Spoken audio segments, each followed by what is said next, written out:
Every team, every topic, everywhere. This is Believe.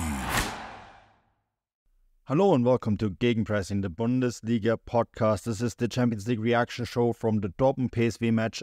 First up, Dortmunders through 2-0. I got Stefan Bienkowski with me and Matt Ford. We're going to jump straight in because Matt is actually there and we don't know how long we're going to have him. So Matt, from the Westfalenstadion in Dortmund, your thoughts from the match? Yes, final whistle blew about 4 or 5 minutes ago. And Marco Reus made it 2-0 about 5 minutes and 30 seconds ago. That's how late the decisive goal came.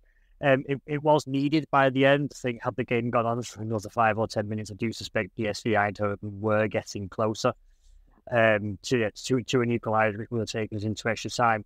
Nevertheless, nothing really more than half chances really came out of that second half for Eindhoven.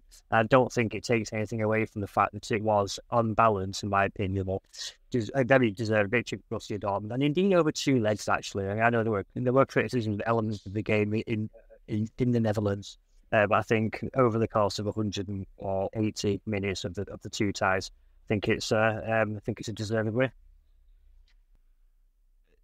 Maybe it looked worse on television, Stefan, than in person for Matt. But, you know, the DAZN commentator at one point said, this Dortmund looked like a team that plays in bursts of 5 minutes rather than playing for the full 90 minutes. You know, I'll go back to you real quick on this one, Matt, because you're there. And again, I don't know how long we're going to have you. What do you make of this assessment? Did it look worse on TV maybe than in reality? Yeah, hearing that, I think it probably did. I would agree that Borussia Dortmund certainly didn't perform for 19 entire minutes. They definitely didn't perform for 118 entire minutes over the tie. But I would push back on the idea that they only performed in bursts of 5 minutes. I thought tonight in particular, especially the first half, was for very, very large periods extremely dominant. On that from the very, very first minute, Jadon Sancho was key to that. Not just with his goal, really, really well taken from the edge of the box, building well on his solo run against Werder Bremen at the weekend. But actually, even though that was only the 3rd minute, even earlier than that, he'd actually created the first chance of the game for Ian Maatsen. That was a result of Jadon Sancho's really aware gegenpressing, winning the ball into the box, setting up that chance. And even as the first half went on, Sancho was a constant threat down the left-hand side. He was twisting Bakayoko and Teze down the Eindhoven right, inside out on several occasions. And yeah, I thought his overall presence on the pitch was a real standout for Dortmund. At one point, you can even see him issuing vocal instructions to Marcel Sabitzer to spread the ball one way or the other. And I thought, well, Sabitzer in turn responds to that with another good performance. Yeah.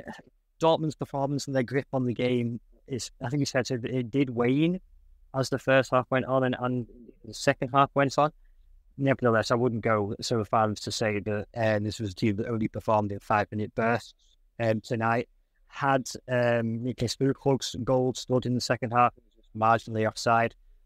We've been looking at a much more comfortable closing period for Borussia Dortmund. It doesn't mean everything is well in the black and yellow world here. Talking to a lot of colleagues around the game, and the general consensus is it's just this continuing bafflement this season as to what is this Borussia Dortmund team that can turn up and play 4 large periods as they did tonight, impressively, with dominance, with penetration, switching play left and right, skill, shots. And then we see the Borussia Dortmund that we've seen most weeks in the Bundesliga. The two don't stack up. But I suppose that doesn't really matter for tonight. Thank you for listening to Believe. You can show support to your host by subscribing to the show and giving us a 5-star rating on your preferred platform. Check us out at Believe.com and search for BLEAV on YouTube. Our house is a mess. Come Come on in. I'm Amber Wallen, internet comedian, plant queen, and host of your new favorite podcast, Fly on the Wallen. Okay, that's pretty presumptuous to assume that this is going to be their favorite podcast, by the way. Like, come on, Amber. Anyway, that wasp that you just heard interrupt me is my husband. And co-host, Benjamin Wallen, also a comedian, and I host people at our home. I have a great wine collection in my cellar. Well, You mean it's not a cellar. the mini fridge? It's a mini It's a mini fridge. New episodes of Fly on the Wallen drop every Wednesday. Listen in as we discuss relationships, books, and keeping our sweet baby kid alive while we make laughs on the internet. Subscribe to Fly on the Wallen wherever you get your podcasts.